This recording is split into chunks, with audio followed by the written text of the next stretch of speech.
So I guess coronavirus brings questions to our mind, and we wonder what's going on and how do we deal with this.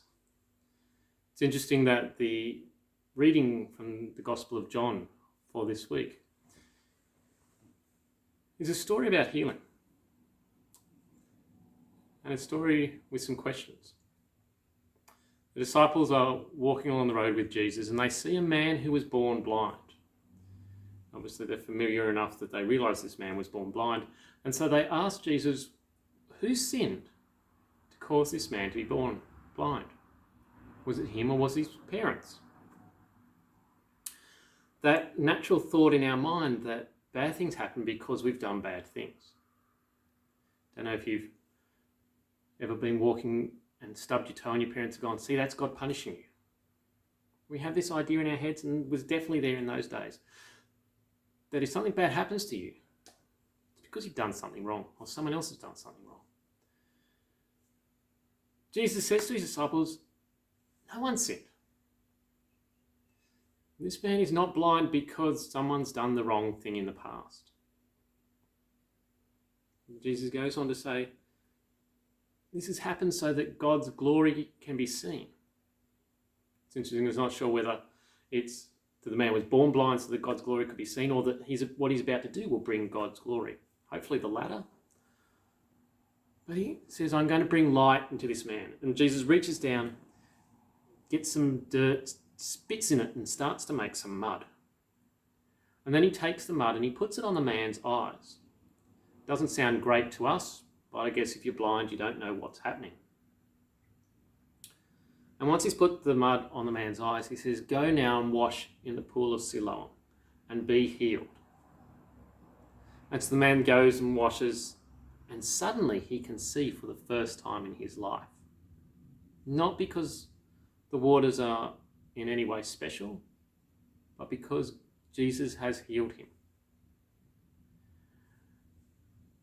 And so he's amazed, and people who know him are amazed. They're like, hang on, you were born blind. You can see now. And so they take him to some of the religious leaders, a group called the Pharisees. And they tell him, look, here's a guy who was born blind, but now he can see. And they inquire, well, what happened? And they're told how Jesus made mud and put it on his eyes and he was healed. And they're like, ha! Today is the Sabbath. No one's meant to do any work on the Sabbath. And yet making mud is clearly work. And they get caught up in, we have to follow the rules. And Jesus has broken the rules, and that's not right. Forgetting that, hey, this guy can suddenly see. And surely that's something to be excited about.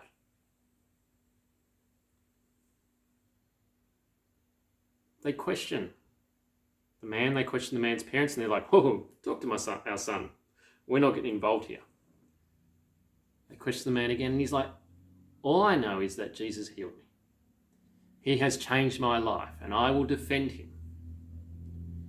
Just because you don't like him doesn't mean I don't.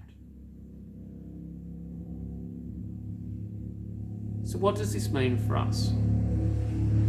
Well, I guess we come at this point and it's easy to think about, well, who do we blame?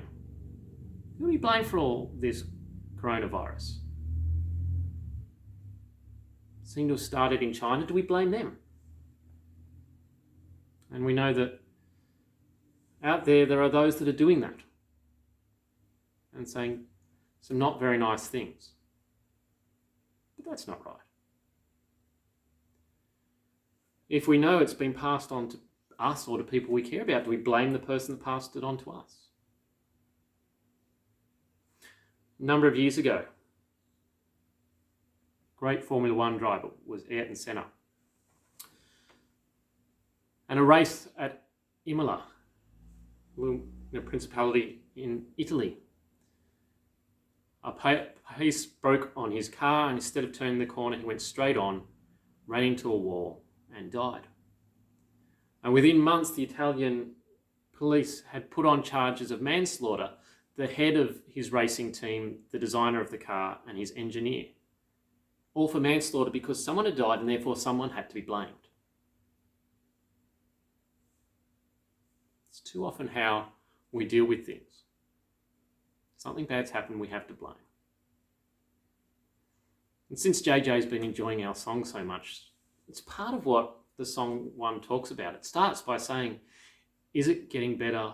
Do you feel the same? Is it easier now you've got someone to blame? Is it easier when we can blame someone else for the problems that are happening? Later talks about, have you come to cleanse the lepers in your head?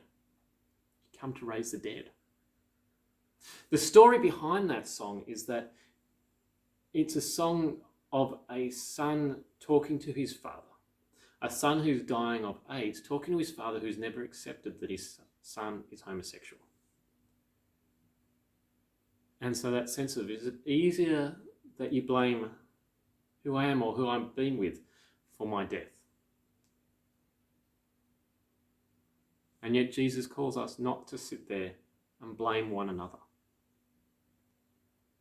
Not to sit there and go, well, we wish we could be at Unite, but the government doesn't let us, or Synod doesn't let us, or whatever.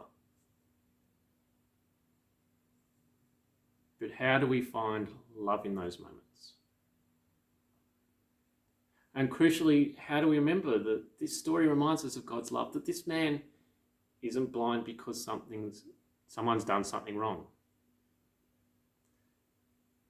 God isn't up there writing a list of all the things you've done wrong, just waiting, they've met the mark, now I'm going to cause some trouble for them.